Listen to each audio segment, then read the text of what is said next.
Shades Anachronistos Warhammer Fantasy Lore. I saw that carnival. Terrible it was. 1,000 wagons pulled by 1,000 skinny beasts. All covered in rancid hides they was. People in threadbare cloaks making their way towards town. And then one of them, it was like he was made of dough. So fat and pale he was. Asked me to dance.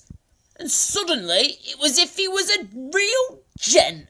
A proper knob with a nice jacket and all. And as he asked me, I heard music like there was a band of minstrels right behind him. But I looked again, and there was only his grotty wagon and his sick nag. Well, I don't dance, see? So I took a bite of the onion and ran as fast as I could. Okay, boys and girls, today Shades is taking you to the carnival. Although, after hearing about it, I have a feeling you might not want to come with me. So, this question was asked by subscriber Person I many years ago. And the question that he wanted to know the answer to was about the carnival of Nurgle and Poxfulcrum. Now, let me get more comfortable because, to be perfectly honest, this is the first time that I've had someone ask me about something Warhammer Fantasy related where I have had absolutely no idea what they were talking about. Having done some research, I think I've now got myself up to speed. But I would definitely like to thank Person I, not only for the question, but for helping me to expand my Warhammer Fantasy knowledge. It shows no matter how many books you've read, there's always more to learn. So, on to the question, or questions. I should say first. I'll dive into the carnival, then I'll tackle Poxfulcrum, and I'm going to finish off with a little theory of my own that could connect the two together. So, firstly, imagine you live anywhere in the old world. Literally pick any spot, village alike, and all of a sudden, you hear that a carnival is coming to town. On the surface, when you see the carnival train approaching with all the wagons and the carriages containing all the different acts, there's a buzz of excitement in the air because, you know, most villages are pretty isolated places, and this would be an event that would be remembered for a while. However, this is Nurgle's carnival, and where chaos is about, nothing is going to be good. See, it appears that the chaos god Nurgle, god of plague, disease, infection, is literally pulling the wool over your very eyes.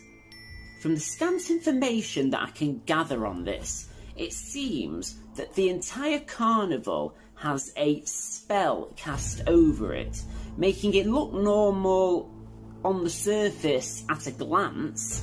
However, those faithful to Sigmar or various other, you know, good gods from the side of Order, they would sense that something just doesn't feel right about this particular carnival.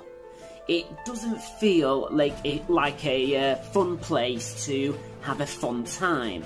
To those who are against the forces of chaos in their heart, once they actually take a good hard look at this carnival, once they really look at those wagons and horses and carriages, they see something quite different.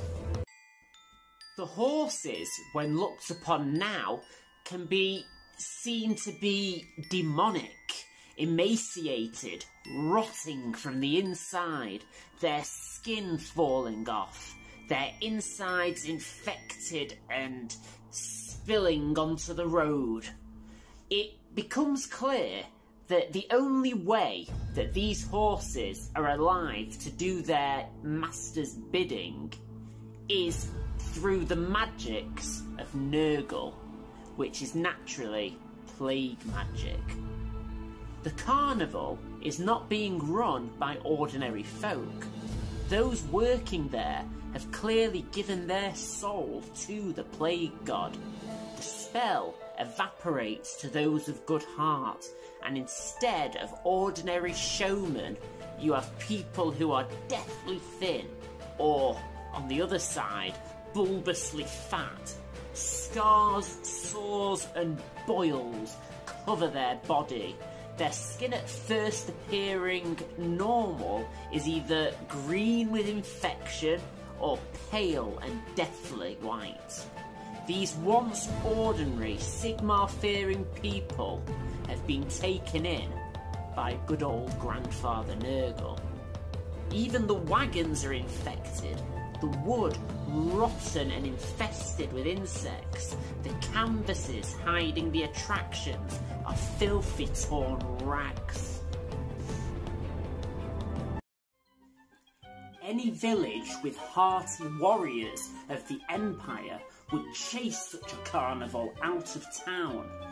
You, unfortunately, don't have such luxuries. You live in a small village, unable to do so, and so the tent is set up, the attractions waiting inside, but you and any other good citizen of the Empire can at least give this place a very wide berth. However, some people are drawn to it, the foolishly curious, the wicked, and those who perhaps in the dead of night have already given their prayers and their souls over to the plague god. But if you had gone into that tent on opening night, what is it that you would see? Onto the stage, ready to sing, are not people, but demons, scampering little Nurglings, singing falsetto. Plague bearers keep the now damned audience in their seats and provide the tenor to the song.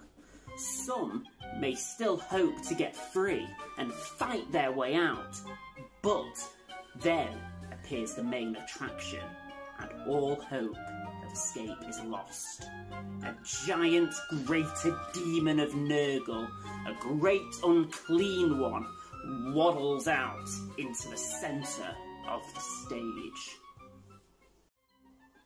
His huckling form provides the baritone of this sick opera, and all those watching see infection and disease appearing on their skin, feel it consuming them from the inside out. The great unclean one does not see himself as unfair. These are kindly gifts to him. He has granted them to you. Those who do not want them are free to die before the sun comes up. Food for the crows.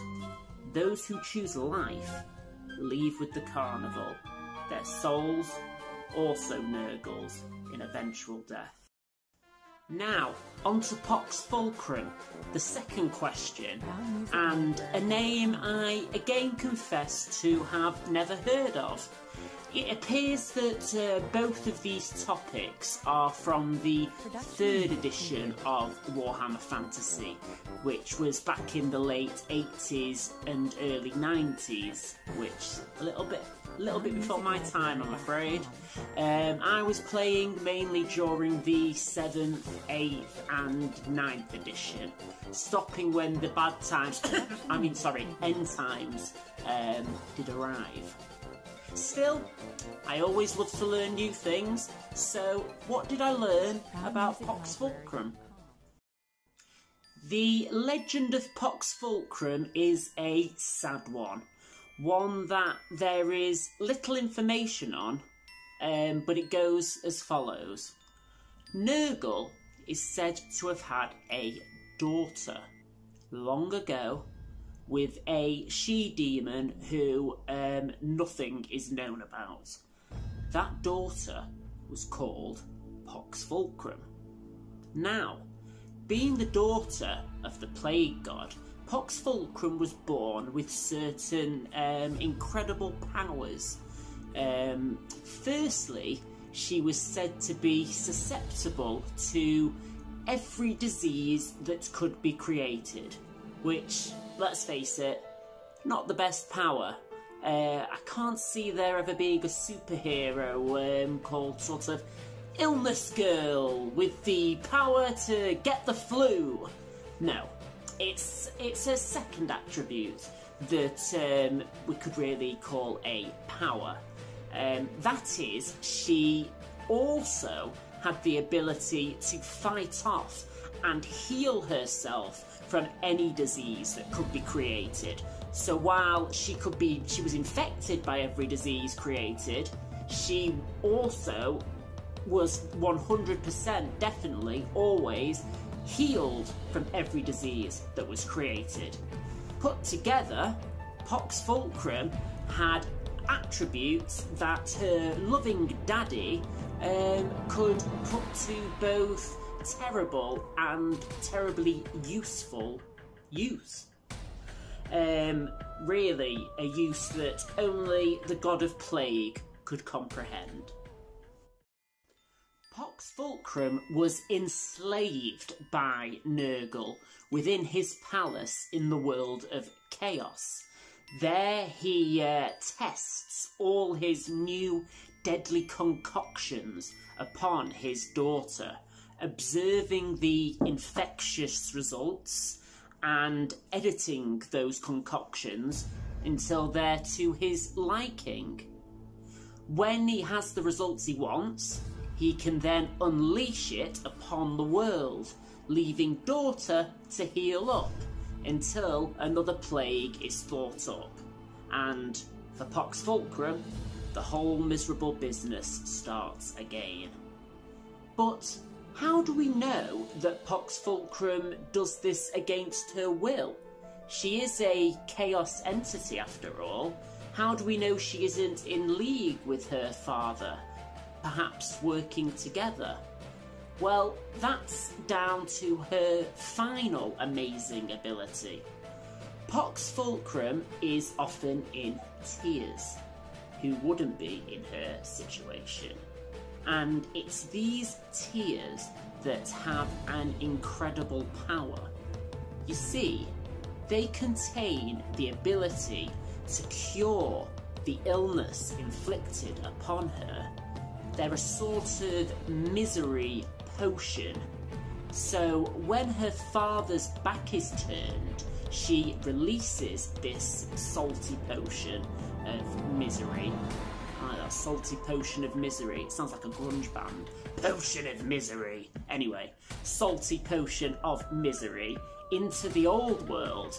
Her only way, really, to fight back. You see, these tears are of a great use to the fragile mortals of the Warhammer world.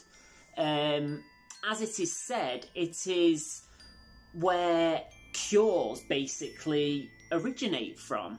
It's the legend behind the ability to cure disease, meaning for every infliction that Nurgle uses to spread sickness in the world, there is a cure to be found, and that is thanks to the secret works of Poxfulcrum and her unfortunately sad tale. Now, to finish off, let's have my little theory tying the two things together. Bloody cat jumping all over the place. So, my theory.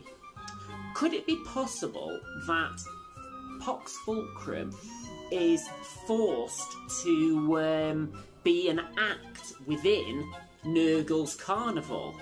I have no evidence to back this up, but it would fit Nurgle's character to show off his latest works, shall we call it, on his daughter, using her as some kind of sick canvas, presenting his latest artwork.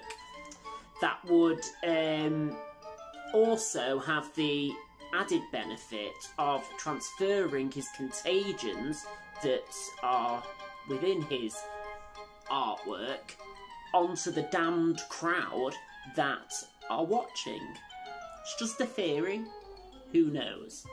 But to try and end on a lighter note, always difficult when talking about chaos and demons, perhaps when demonic eyes aren't watching, the tears of Poxfulcrum are left behind as the carnival train moves on. Just a thought.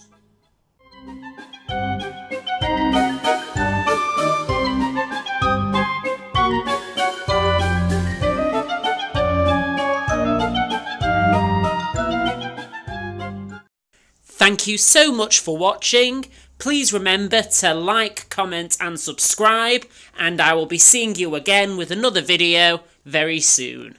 This is Shades, signing off.